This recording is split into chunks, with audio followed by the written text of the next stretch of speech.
Assalamualaikum warahmatullahi wabarakatuh.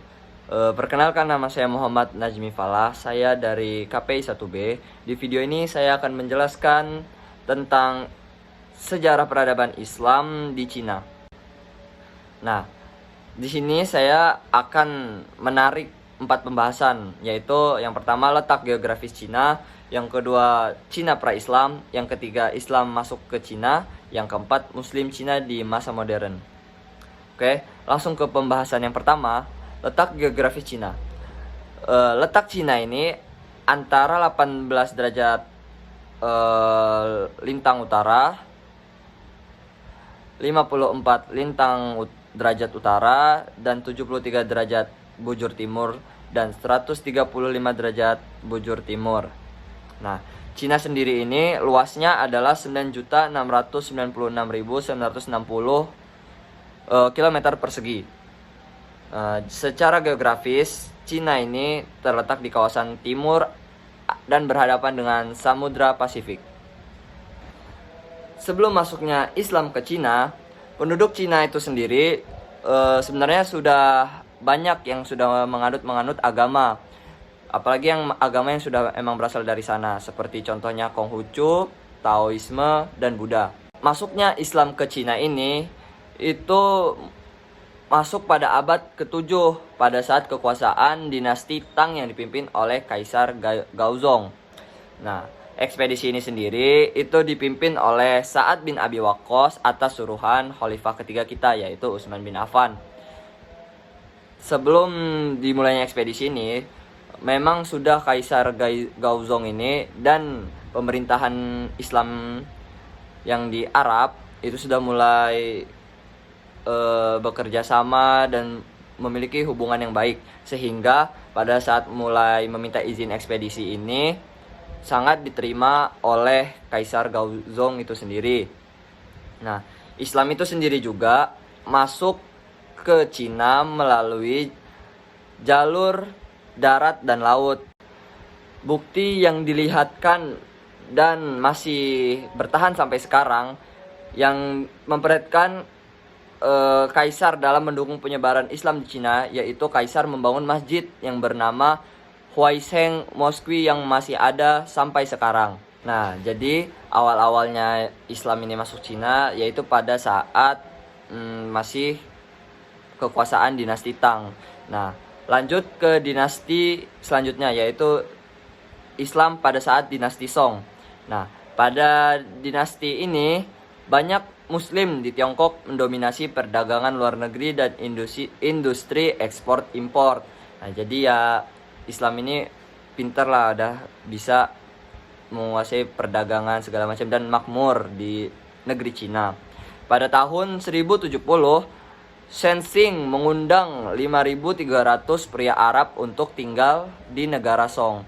Nah, dari Cinanya ini sendiri juga sangat welcome dengan orang-orang Arab dan orang-orang Muslim yang berasal dari Arab. Nah, setelah itu tahun 1080, 10.000 pria dan wanita Arab migrasi ke negara Song dan diterima dengan baik. Oke, kita lanjut berpindah ke dinasti Yuan. Dinasti Song digulingkan oleh dinasti Yuan yang dipimpin oleh orang Mongolia.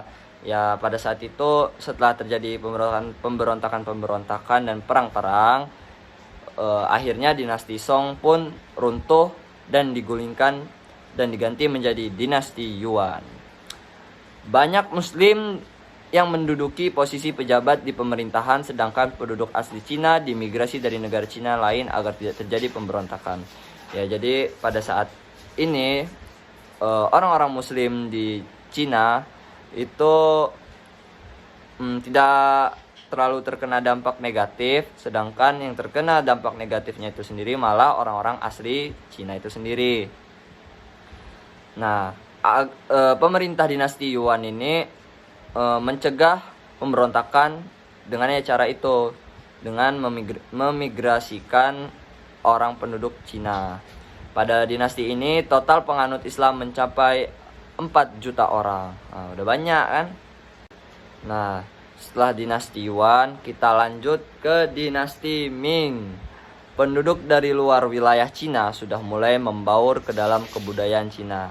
Nah, jadi pada saat dinasti Ming ini orang-orang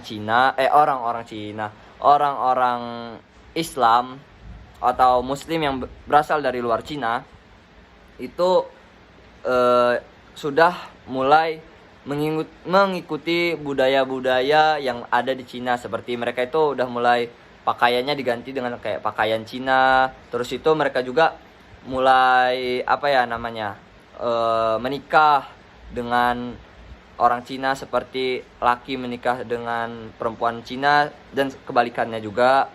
Nah, setelah itu karena mulai orang Muslim luar ini mengikuti kebudayaan Cina, terciptalah marga-marga Cina yang berunsur kata-kata dari, contohnya itu Ma dan Mo, yaitu singkatan dari Muhammad, dan masih banyak lagi. Oke, yang terakhir itu pada saat Muslim atau Islam pada saat kekuasaan dinasti Qing. Nah, bisanya ada di dinasti Qing ini karena ya mereka guling dinasti Ming. Mereka melakukan hal-hal yang membuat dinasti Ming runtuh. Nah, setelah itu bisa dilakukan karena Muslim melakukan pemberontakan 5 kali dan Muslim mengalami masa-masa sulit juga. Nah, ya jadi ya perang mana sih yang bikin masa-masa senang, pasti nggak ada, jadi masa sulit. Nah, pemberontakan yang dilakukan Muslim dinasti Qing dinamakan Milayin yang bertujuan menggulingkan dinasti Qing. Nah, jadi setelah dinasti Qing berakhir, setelah dinasti Qing menguasai dinasti sebelumnya seperti dinasti Ming, maka setelah dinasti Qing berakhir, Cina berubah menjadi Republic of China seperti sekarang ini. Nah, dan terus dari data tahun 2000 mengatakan Muslim di Cina sudah 20 juta orang. 10 juta orang Muslim bertempat tinggal di Xinjiang.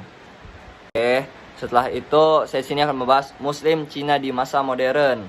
Populasi Muslim di Cina sekarang sekitar 28.127.500, sekitar 1,73% dari keseluruhan populasi Cina. Ya sebenarnya dikit sih, ya cuman ya begitulah. Setelah itu organisasi Islam yang terkenal di Cina dan masih ada sampai sekarang adalah Asosiasi Muslim Tionghoa yang dibentuk sejak 1952. Oke, jadi seperti itulah pembahasan saya pada kali ini. Jika banyak kurangnya, ya emang banyak kurangnya, saya mohon maaf. Dan kepada Allah saya mohon ampun. Jika ada lebihnya atau bagusnya, makasih. Cukup sekian, terima kasih. Assalamualaikum warahmatullahi wabarakatuh.